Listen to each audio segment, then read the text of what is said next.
Hi സുഹൃത്തുക്കളെ, നമസ്കാരം. വിനുവാണ്. നമ്മുടെ ചാലക്കുടിയിലെ ബ്ലോക്ക് ഒരുവിധം എല്ലാ ജനങ്ങളും ചാലക്കുടിയിൽ നിന്ന് എറണാകുളം അങ്കമാലി ഭാഗത്തേക്ക് പോണതും എറണാകുളത്ത് നിന്ന് അങ്കമാലി വഴി തൃശ്ശൂർ വരുന്നതും വളരെയധികം ദുരിതമേറിയൊരു ട്രാഫിക് ബ്ലോക്കായി എല്ലാവരും അനുഭവിച്ചുകൊണ്ടിരിക്കുകയാണ് ബ്ലോക്കിൽ കിടന്ന്. അപ്പോൾ ഈ ട്രാഫിക് ബ്ലോക്ക് എന്തെങ്കിലും രീതിയിൽ എത്രയും പെട്ടെന്ന് മഴ തോരുമ്പോൾ, അതായത് ഇപ്പോൾ നല്ല മഴയാണ്, മഴ ഒന്ന് ചെറിയൊരു തോർച്ച കിട്ടി ഒന്നോ ചെറിയൊരു വെയിൽ വരുമ്പോൾ എത്രയും പെട്ടെന്ന് റോഡ് ക്ലിയറാക്കി കൊടുത്ത് ട്രാഫിക് ഒന്ന് നിയന്ത്രിക്കണമെന്ന് അപേക്ഷിക്കണം. കാരണം അത്രയ്ക്കും ബ്ലോക്ക് ഇപ്പോൾ എത്ര നാളായെന്നറിയോ. അപ്പോൾ പരമാവധി പാലക്കാട് നിന്നോ അല്ലെങ്കിൽ പാലിയേക്കര വഴി ചാലക്കുടി കൂടി വരുന്ന വണ്ടികൾ ഒരു എറണാകുളത്തേക്ക് പോകേണ്ടതാണെങ്കിൽ അല്ലെങ്കിൽ മറ്റുള്ള ആലപ്പുഴ സൈഡിലേക്ക് അല്ലെങ്കിൽ ആ ഭാഗത്തേക്കൊക്കെ പോകേണ്ട വണ്ടികൾ യാതൊരു കാരണവശാലും ഈ വഴി വരാതിരിക്കുക. ബ്ലോക്കാണ്. പരമാവധി കൊടുങ്ങല്ലൂർ സൈഡ് പിടിച്ച് അല്ലെങ്കിൽ മാള സൈഡ് പിടിച്ച് നേരെ പറവൂർ ഭാഗത്തേക്ക് കയറാം. അത് നടക്കുള്ളൂ. അല്ലെങ്കിൽ അത്താണി ഭാഗത്തേക്ക് അതിലെ കറങ്ങി മാള വഴി കൂടെ പോയി കറങ്ങി വരാം. അതൊക്കെയാണ് നമുക്ക് ബ്ലോക്കിൽ കിടക്കാണ്ട് പോകാൻ പറ്റിയ വഴികളുള്ളൂ.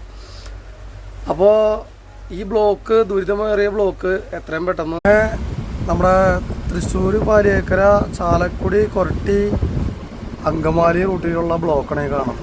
വഴിപ്പണിയോട് സംബന്ധിച്ച് വളരെയധികം ദുരിതമാർന്ന ബ്ലോക്കാണ് നമ്മളിവിടെ കാണുന്നത്. എന്താ തിരക്ക്, എന്താ ബ്ലോക്ക് എന്നറിയോ. മണിക്കൂറോളം കഴിയണം അങ്കമാലി പാസ്സാവണമെങ്കിൽ.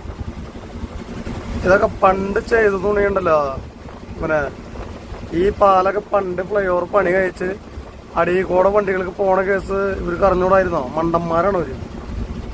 അതൊക്കെ പണ്ട് ചെയ്തെന്നുണ്ടെങ്കിൽ ഇപ്പോൾ ഈ തിരക്ക് ഇങ്ങനെ മിനിറ്റിന് പൊളിച്ച് ഓരോ അടിപ്പാതകളും മറ്റുള്ള മാങ്ങാത്തൊലികളും പണിത് വെറുതെ ആൾക്കാരെ ബുദ്ധിമുട്ടിൻ്റെ ആവശ്യമില്ലായിരുന്നു.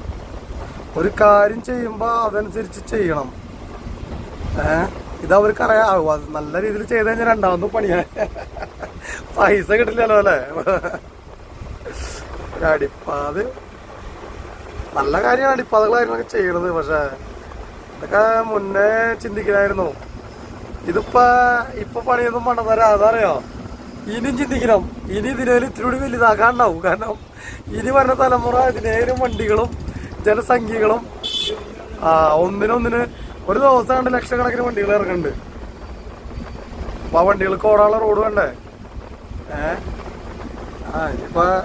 ഇനിയിപ്പോ ഈ പറഞ്ഞ മാതിരി അതൊന്നും ചിന്തിച്ചിട്ട് കാര്യമില്ല. കാരണം